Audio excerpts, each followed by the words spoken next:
Okay. Cool. So I guess let's get started.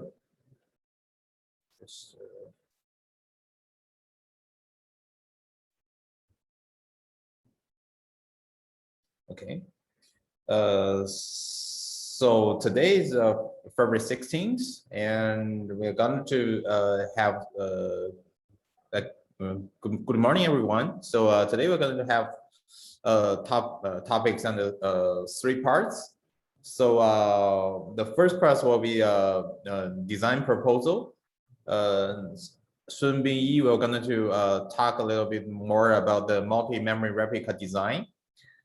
Since a lot of people they're looking for better throughput on a smaller data set, we decided to import this multi-memory replica to the Milvus site. Okay, so basically each of the data set will be replicated to 2 or 3 different replicas, and read we're gonna do be pick one of the replicas, and this feature we're also gonna do enhance the failure recovery speed.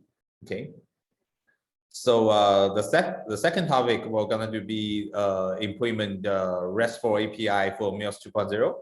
So as we all know, Milvus 1.0 supports Restful API, and a lot of people use this Restful API to especially on different languages we're not supporting.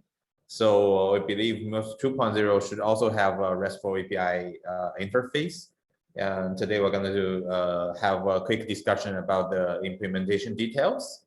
Okay, so for the third part, Sida, we're going to talk about the mentorship program about the community. As you may know, we currently try our best to finish our membership program and mentorship program. So for the mentorship, if you're the first time contributor and you don't know, you want to know more about the technical details, and you may want somebody to help, and we'll assign you a mentor, and he's going to have some of the one-on-one video discussion with you and help you to join the community as soon as possible. Okay, so Bin Yi, are you ready for the discussion? Yeah, can you hear me? Okay. Sure. You may want to share the screen. Let me stop sharing. Okay.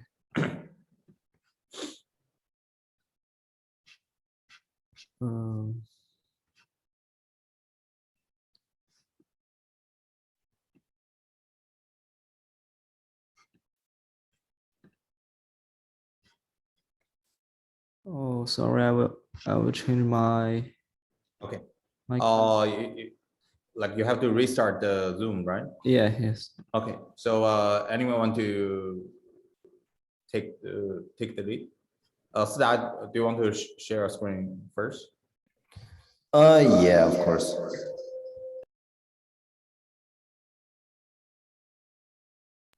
All right, yeah, sure. Sorry, I'm in the same room as somebody else.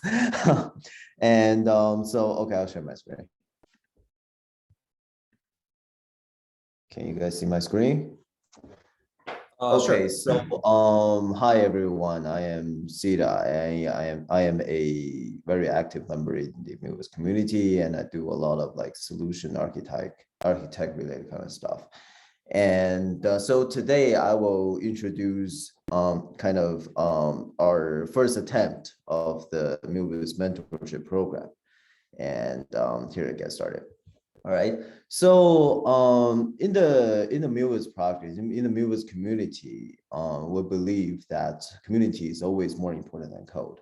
And you can have the best software in the world, but if you don't have an active community, it's impossible to maintain a project with a scale like Milvus. And we've had a lot of contributors in the past, but crossing the first barrier has been difficult. We try to attack this problem several ways. Like we have more design documents, and videos and all kinds of other resources. And also we want to have a Milvus mentorship program that can help everybody to cross that first barrier easier. All right, so for now, this is our first attempt, and this program is going to iterate like Milvus software. It's going to iterate in the future. And for now, it acts like a resource, a useful resource to help the first-time Milvus contributors to get started, okay? And first, I want to kind of go over who are the mentors and how to become one, how to qualify as a mentor. So the mentors are volunteers, and they're not paid to become a mentor in any way. And they are Milvus committers and maintainers. And this is going to be covered in the Milvus membership program. But to become a Milvus committer and maintainer, you need to have a kind of like a serious contribution to the Milvus project, like a big feature, and you need to review a bunch of code. And that's going to be out in a short bit. And so they're basically experts, Milvus experts in the community, and they know the project very well, and they have a very good understanding of the code base. And then who are the mentees and how to qualify? And so this program is designed for anyone that is interested in contributing to the Milvus project. So there's no like a technical background. There won't be a kind of like an interview to test. We will not give you a lead code question, to be short. And so the only two things we ask from mentee is first, you're ready to actually devote your energy and time, because Milvus mentors are doing this completely voluntarily, and on top of what they're already doing for the community, and that can be very, very time consuming. And they have their own lives and their other jobs too. And so we want mentors to be ready to contribute, not something just want to try.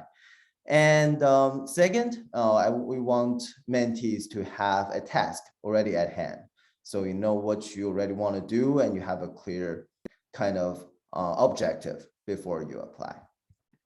And then I'm going to talk about the process, about kind of how to get a mentor. So first, you can join the discussion. There's the GitHub issue page, and on Slack, there is a Milvus contributor channel where you can see other developers, other contributors, maintainers, committers talk about all kinds of stuff, and that's kind of fun. Join us. And then second, we want you to have a task at hand. So what that means is that you have an issue, either a feature request issue or a bug related issue, and that is assigned to your name. And after you're assigned, you're eligible to apply for one. And if you apply for one, the Milvus maintainer team is going to assign a mentor to the issue and to you. So one important thing is that for now, the design is to have the mentors assigned to the issue, because each mentor has their own specialty, and assigned to the task can ensure a better quality and more efficiency, right? Next, so the communication, and that's important, right? Teamwork is always make the dream work. And so all of the technical communication text, we want it to be text-based, and we kind of want that happen in the issue page, and all of the documents, we want them in the Milvus enhancement proposal, the Milvus MEP. So that is, if the feature scales up and we need to include more engineers into this, or other might want to join, and they can basically go over the issue page and they can see the previous documents, previous conversation, and on the Milvus enhancement proposal page, they can see all of the previous documents to help other engineers get started quicker. And there are also Milvus technical meetings and Milvus office hours, and we can have spontaneous video-based like a group video-based meeting if one is needed, and if the project scales up. And there is also on-demand one-on-one video session, and that's really case by case. And that's, you need to decide with the mentor and the mentee.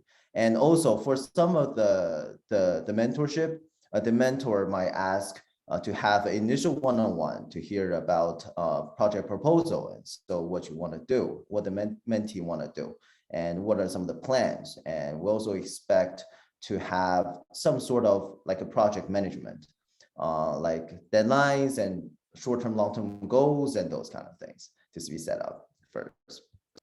So so the task is completed, the PR is merged, and that's, everybody's happy. And mentors and mentees, they're gonna get not a lot of like actual physical like kind of awards, but they're gonna get some digital swags like a badge or something. We're still working on that. And mentees, so congratulations to become a Milvus contributor, one step closer to become a committer and a maintainer in the future. And welcome to the community.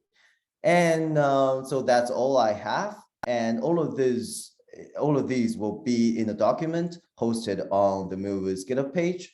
And we're expecting to release that in a week, this week or next week.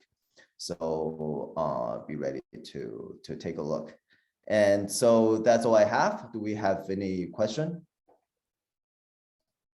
Guys, any questions? Any question? Okay, I need to, sorry.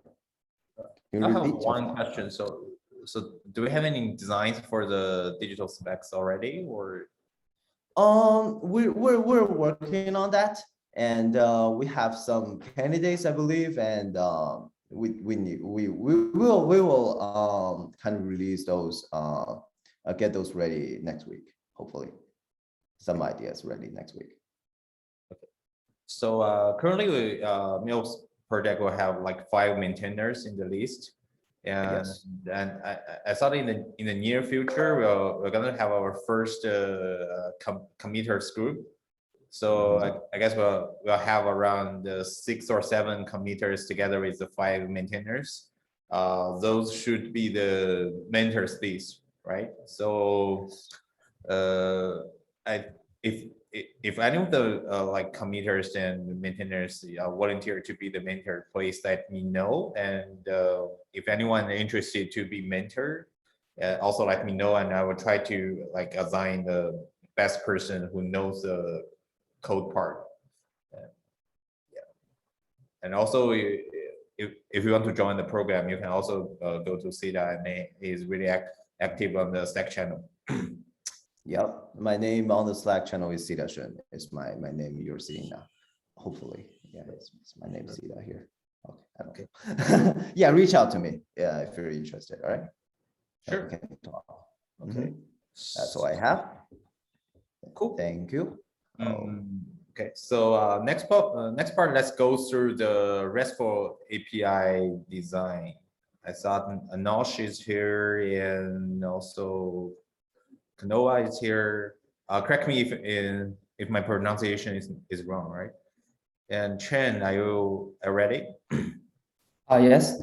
Can you hear me? Sure. Please share your screen.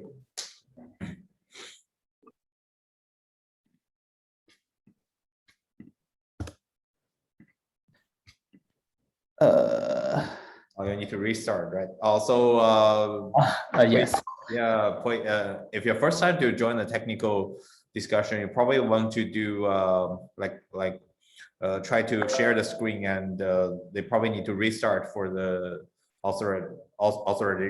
recent. Oh, sorry. Yeah. So maybe we can. Okay. Maybe we can start from the memory replica design. Bingyi, are you ready? Okay. Okay. Sure.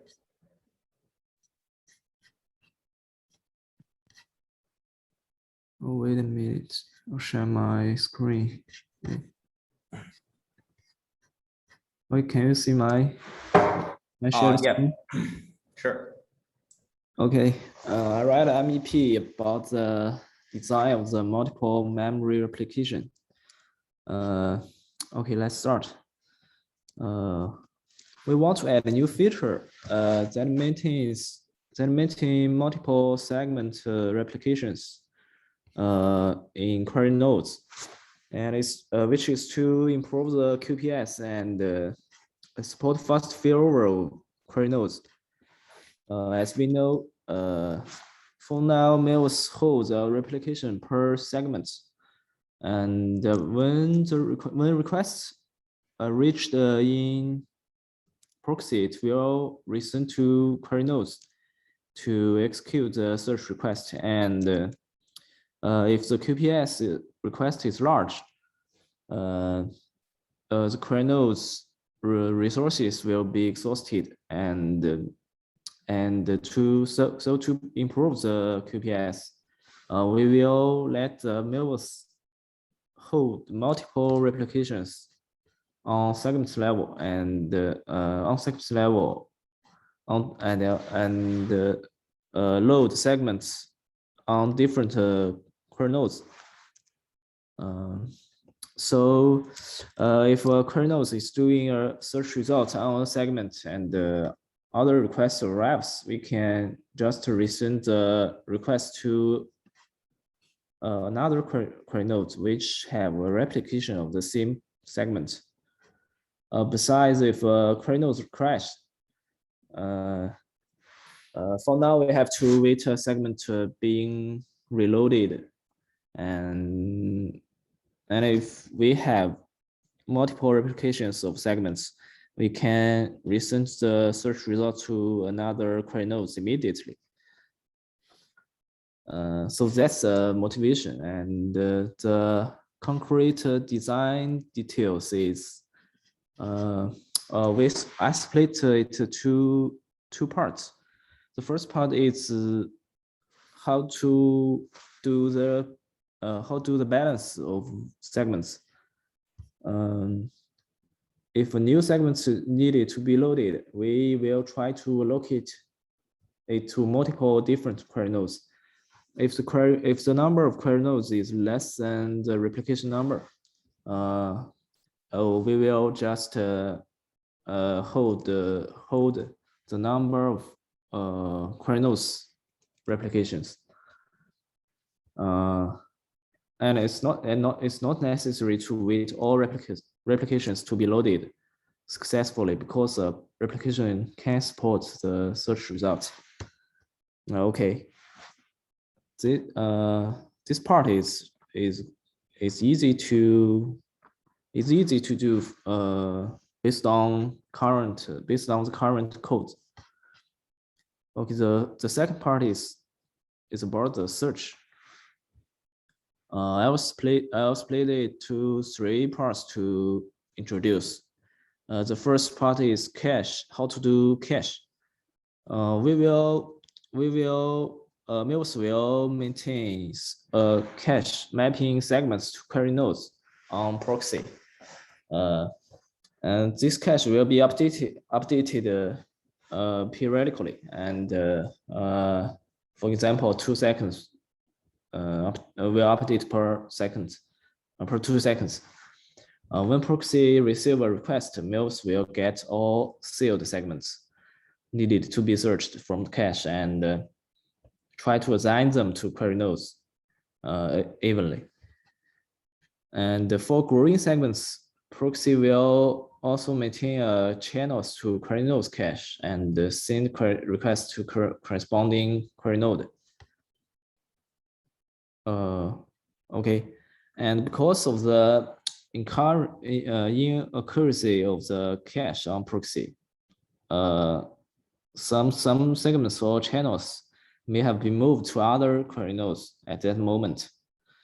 So we have to handle the failover of segment search. And in this case, the proxy will receive response with error. It will update the cache and try to assign it to another query node. If proxy cannot find these segments, for example, compilation happened, it will ignore the segment search request. Proxy may miss some segments because of the cache is not accurate. Oh, there is a tab. Query nodes with DML channels will return search response with a reliable segments list at this moment. After it returns the response, proxy will compare it with local cache. If proxy actually miss some segments, it will update the cache and search the missed segments.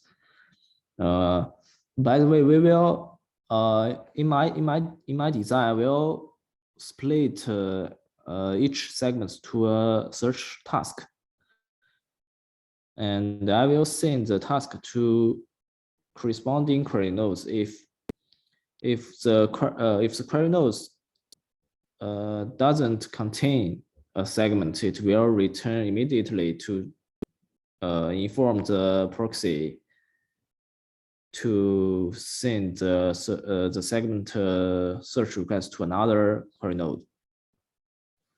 Okay, there is enhancements design. A proxy cannot allocate search tasks to query nodes completely evenly, and the query nodes may have different resources to serve search requests. So to avoid the long tail effect, if a query node is idle, it will and it have segments needed to be searched, proxy will assign these segments to it. That means that a segment search request may be sent to 2 or 3 or more than one query nodes. If there is some query nodes, is some idle query nodes. Yeah, and that's the design details. What are the problems?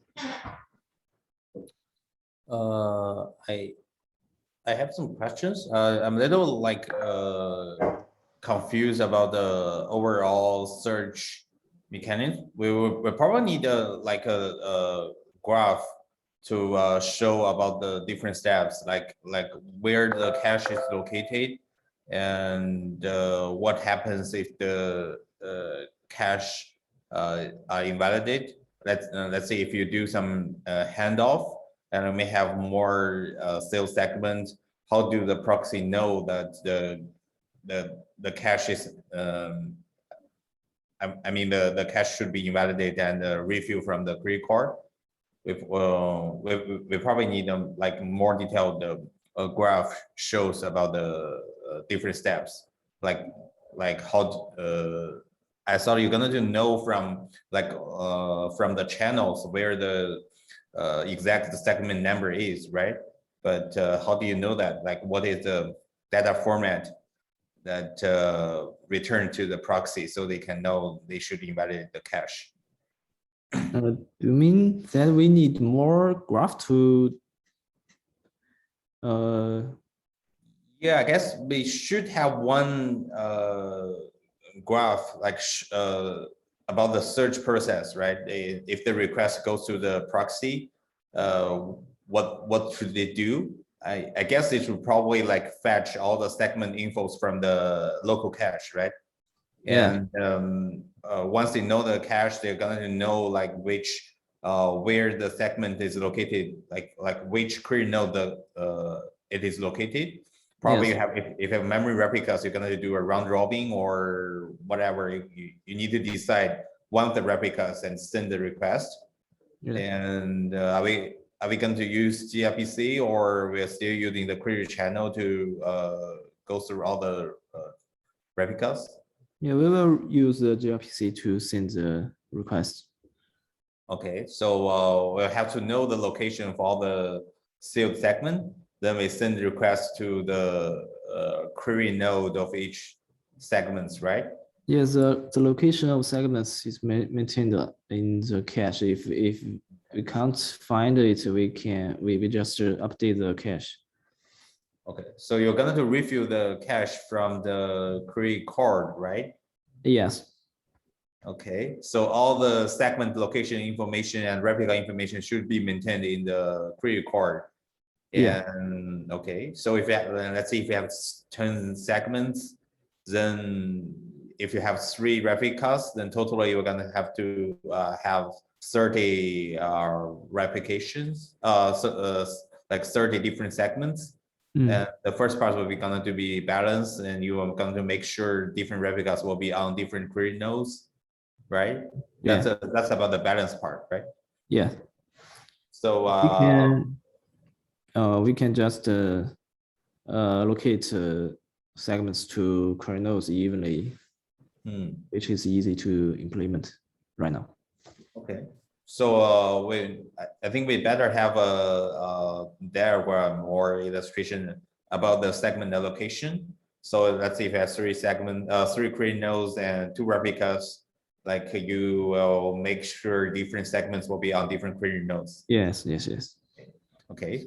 So what happens? So for the search part, right? What happens if like failover happens? Like how did the proxy know that the query node is crashed? Yeah. If a query node crashed, it will let me see.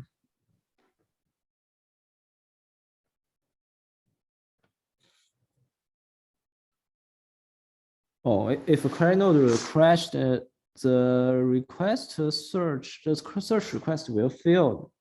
And we can just for a segment we have a list, we have a query node list that maintain the replica of the segment. We can just resend the search request to another query node. Okay. So but you still need to like refill your cache, right? So how do you like if I send to one of the query node and crashed, then I'll get some timeout exception or error. So I have to resend it to another query node, and it should be success if the query node alive. But how did I know if once query card handle the failure recovery? Like the cache need to be updated, right? The cache on query code will update if it detect the query node meta is changed on etcd. Okay, so yeah, I mean that's about the query card failure recovery path. So what happens for the proxy? Proxy will refresh the cache. Will refresh the cache, and it will know that if a request timeout due to the crash of a query node, now it will update the cache, and the proxy will know that segment the segment is not located on a field query nodes. Okay. So it will resend the request to a live query node. Query node live, yeah. I have a question about this part. As far as I know, the Milvus will recognize that one of query node is offline in 1 minute. So in this case, the resend search request to another query node will also be, be resent in 1 minute. I don't think that. No, I don't think so too. For example, I set a timeout of a search request to maybe 30 seconds. After 30 seconds, we will just resend the request to another query node. That's okay. But yeah, so actually the question is how we decide the interval of when to resend the request. I think 30 seconds or 3 seconds is not is very long for a search request. it's not must be very accurate, because if other search requests on, for example, query node A is completed and the search request on query node B is executing. Now we just send the request to these two query nodes and receive results, which is returned first. We don't have to wait. We don't have to wait. Okay, so actually we will send the search request to all the query node which has the same segment. Yeah, please refer which to one the, returns the result first. You will ignore the letters, right? Yeah. Actually, you can't just send to all of the replicas, right? Then it won't help you to increase the throughput, right? But I have one suggestion about this. We can do a speculative read, which means, let's say if user set a timeout of 1 second, and we may want to set up a speculative read threshold to be like 500 milliseconds. Then what happens is we're going to first send to one of the replicas, and if it didn't respond in 500 milliseconds, we're just going to send to the second replicas. So we can ensure that timeout won't happen for each of the requests. You may wish if a set Okay, so let's say you have two replicas, right? And one of the replicas crashed, and the first time user send the request, you probably pick the first replica since you have no information, and we can have a timer or a group routine waiting for the response, and if nothing happens in the next 500 milliseconds or even like 100 milliseconds, we can just send to the second copy. And then for each request, you're going to take another 100 milliseconds, but it should not time out for the client side. You mean there should be a heartbeat design? Yeah, it's probably not like a heartbeat, but you can have a timer on the proxy side. So it just going to be wait for some time, and the time threshold should be related to users timeout. So let's say if you have very large queries and your timeout should be like 60 seconds, then the speculative threshold should be 1 second or even 10 seconds. But I have very fast queries. Let's say your timeout is 100 milliseconds, then your speculative threshold should be 10 milliseconds or even less.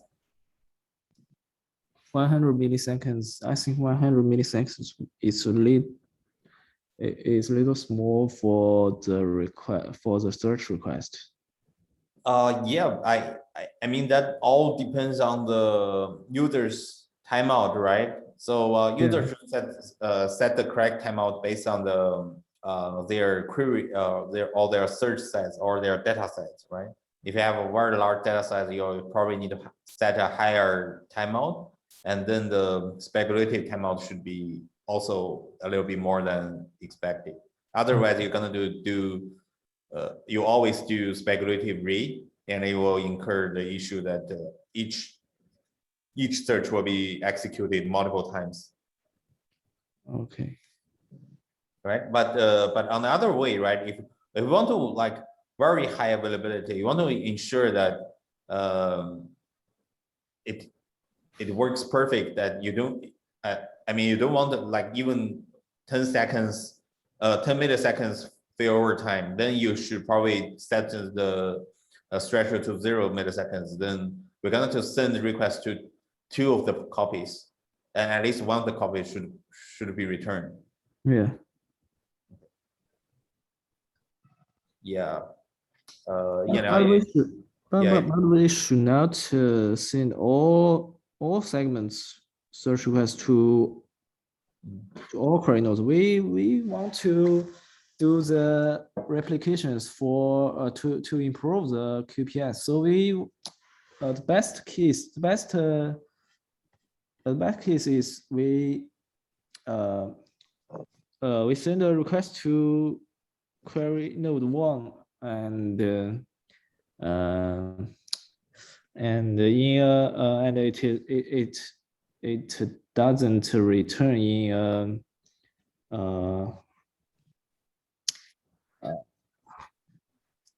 You mean if it doesn't return in a reasonable time, yes, then yeah. you request another one to Yes. another. If we just resend the request to another query nodes, if it doesn't return in, for example, 100 milliseconds, I think the query nodes resources will be exhausted, and a single search request will cost much resources, and the QPS will not be very large. So actually, here is the issue. Maybe an issue is that how you determine which is the first one to send the request to. So I mean, do you want to develop an algorithm to find the best first query node to send the search request to? Yeah. Right. So if we send to all the query nodes, you don't need to determine which one to send first. But if you want to pick up one, then you have to say which one is the best, and you want to try the best first. Right. So I mean, we should have at least 2 different policies. The first one should be like very easy. Just do round robin. Since you have like 2 or 3 replicas, you just randomly pick one of the replicas and do the request. Okay, so but we should make the policy plug in, so we can have the latency aware policy. So if we pick between like multiple different query node and find some of the query nodes should be like return result faster than others, then we might be have priority sent to the faster query nodes, right? Right. Yeah. Yeah, but for the first stage, I thought round robin should be well enough for the first stage. Okay. Actually, I have one comment that we should have the timeline for the whole projects.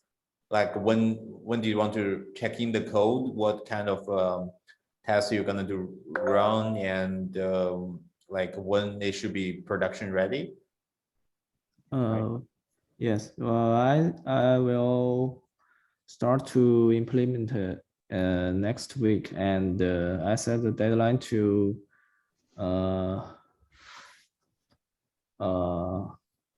15th March. 15th March. Okay. Okay. Yeah, we should also have some like performance benchmark result, like what's the different throughput if I have 1 or 2 different replicas, right? It should be double if we do it correctly. I didn't get it. Oh, okay. So you are already drawing some diagrams. Okay. One thing I want to double confirm is about the cache. So proxy will maintain the cache mapping, and this cache mapping will persistent in etcd, right? What the persistent mapping? Yeah, the persistent mapping of segment to the query node. I mean the meta of info of how many segments and which segments are allocated to which query nodes. This kind of information will be persistent to etcd. This this will be maintained by query card. Yes, in etcd. Yes, on etcd. Okay. Thank you. So any other questions about the design proposal? And I have a question. So if you have loaded collection and the memory replica are loaded evenly on all the core loads. So when you want to load another collection, so if so there is any priority for the new collection to be loaded, or just keep the first loaded collection has more memory replicas? No, we don't want to have a priority for different collections. If the collection is loaded first and if search request is for different collections, will be sent depend on the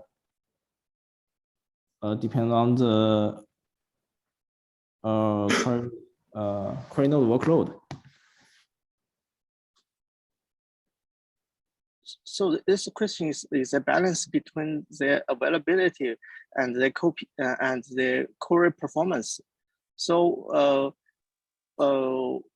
which way would you prefer to make more collections searchable, or maybe make the first loaded collections high performance? Maybe we have the fidelity memory or fidelity core loads.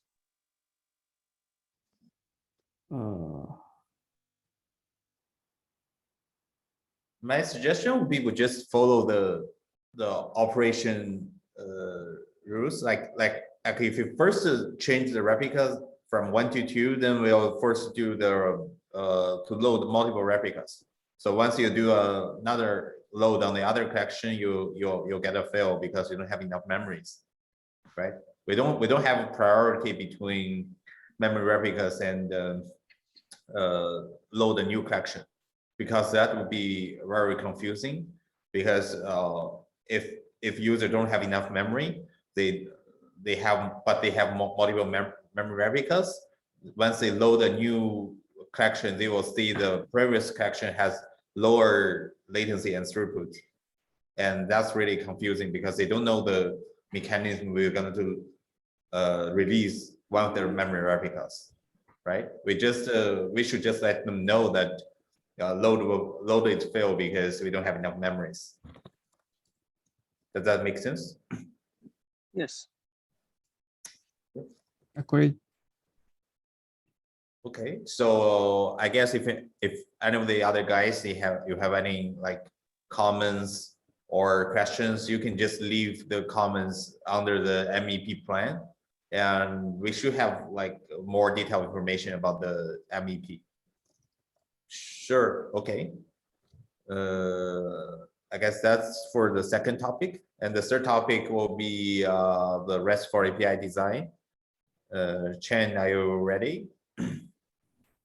Yes. Sure. So I'm gonna share my screen.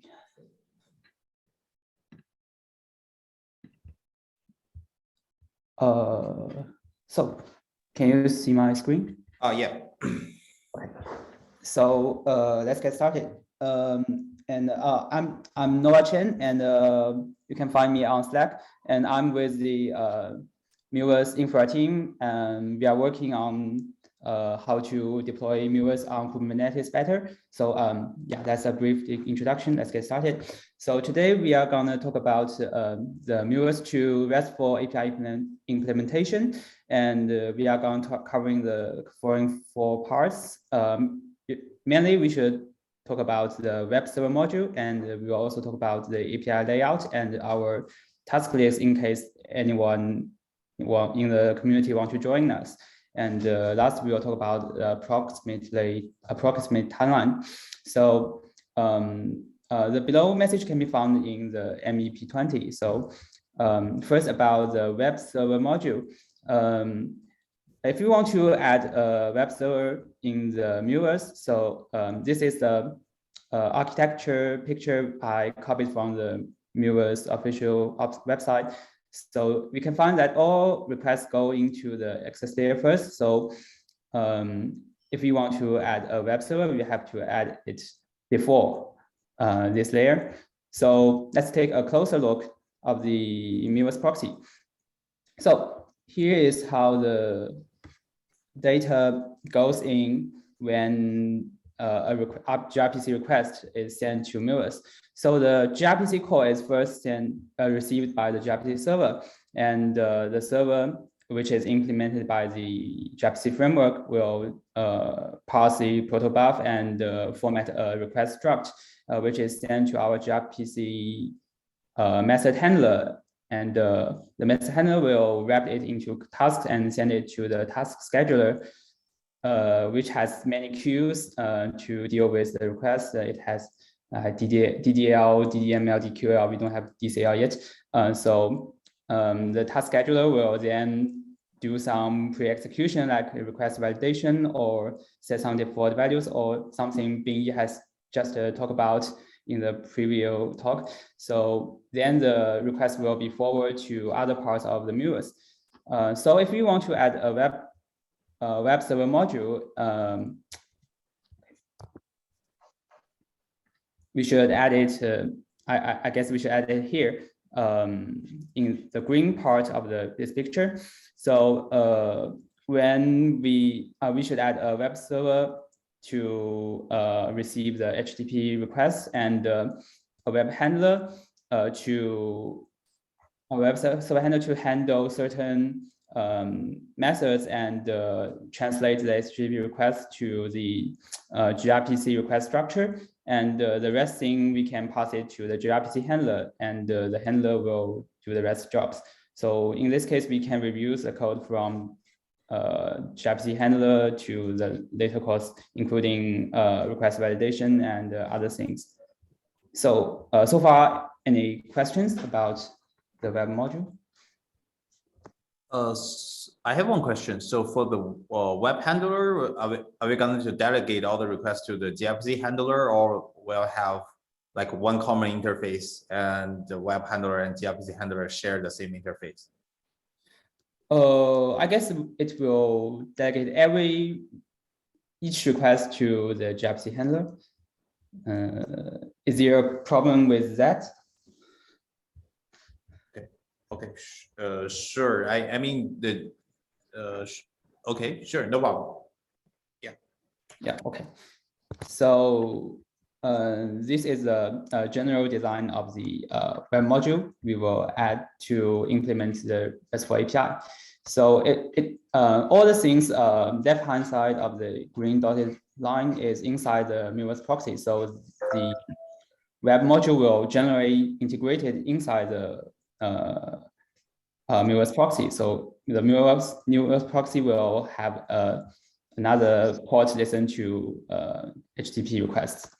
So second topic is that about the API layout. So we are going to implement all the gRPC methods, which is defined in this proto file, milvus.proto, to implement all this into Restful API. So the file, the service I pasted down here, it have 38 methods I counted last night. So the major resources I concluded are the collections, the partitions inside the collection, and alliances, index, and our data records. And it also has the database name, which is not implemented for now. Maybe we should leave this for our future implementation. That's it, which is to be discussed. So for every method in the gRPC, I give an example of how our API will lay out. For example, create collection request. Maybe we will use the post method to the path of collections, or maybe we will add a DB here. I don't know, maybe. So I will omit it for now. So the data in which we should need to create this request will be put inside the HTTP body, which is down here. It got some fields about schemas, about collection names, about shard num, or maybe we could use put to collection with collection name. Maybe it's a better solution. I don't know. We will talk about this later in community, and it's not decided yet. So about other resources, for example, the partitions, maybe we will use a post method to the collection / certain collection name and certain and partitions to create partitions to a collection. That will be a general of the API layout. So any question about this?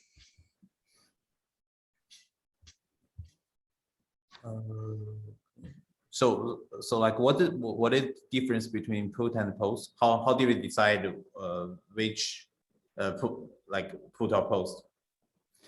So if we use post, which means we maybe we will create a collection with the same name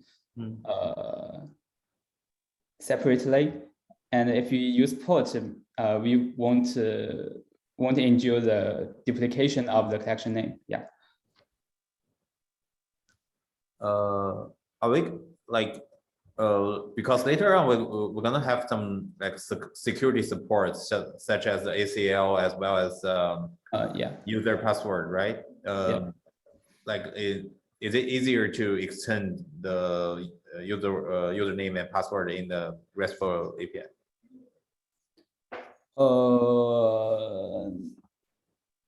Actually, I haven't think that much about this yet.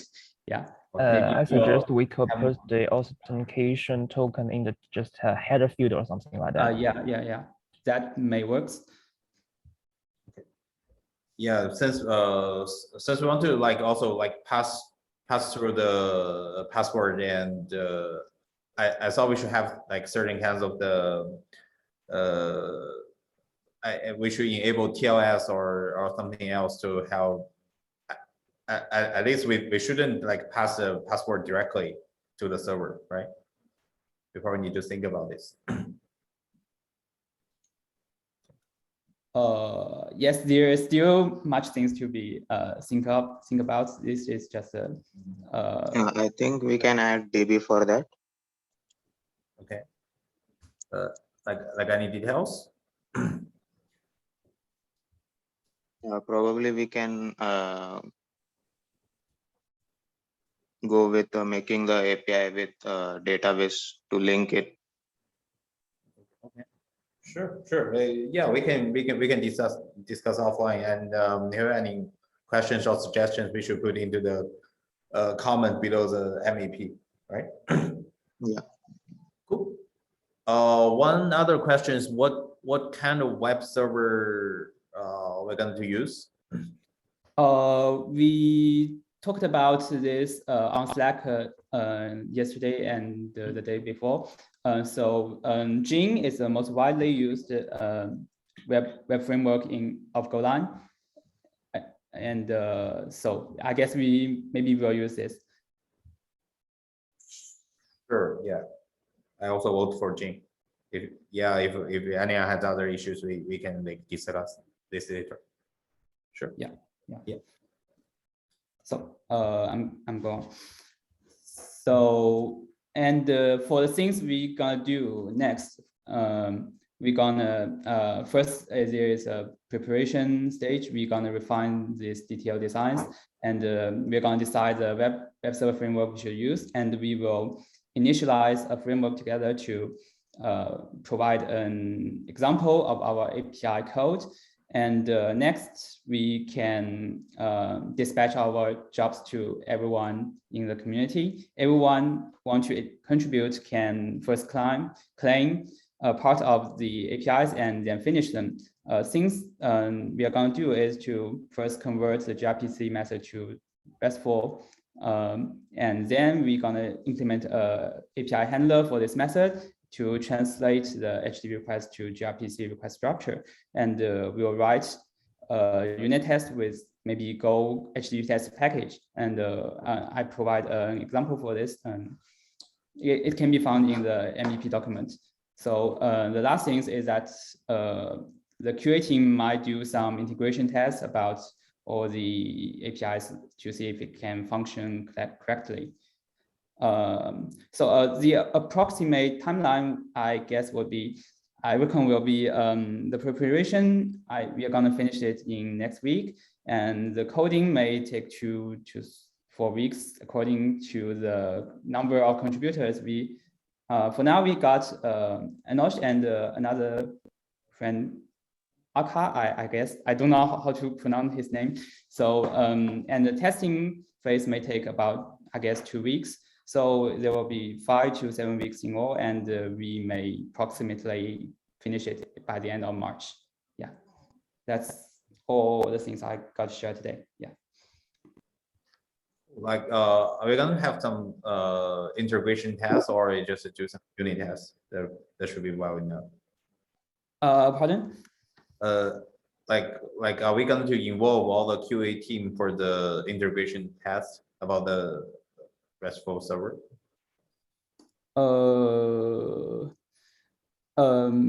Maybe we need them, or maybe we can just write our test case according to the current test case in gRPC. Yeah. Yes, we can discuss it in Slack. I think we need to estimate or evaluate the risk. Yeah. Yeah. Yep. So any other questions about the plan?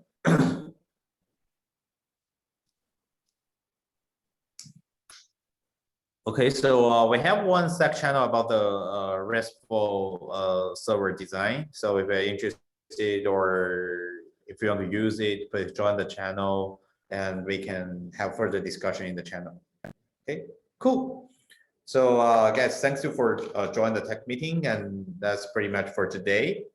So next tech meeting will be 1 month later, probably in the middle of March, during which we're going to discuss about the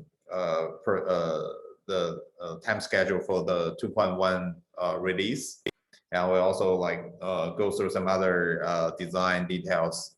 For example, the data backload, because I know many of the users are looking forward to ingestion greater amount of data, and current ingestion is very slow.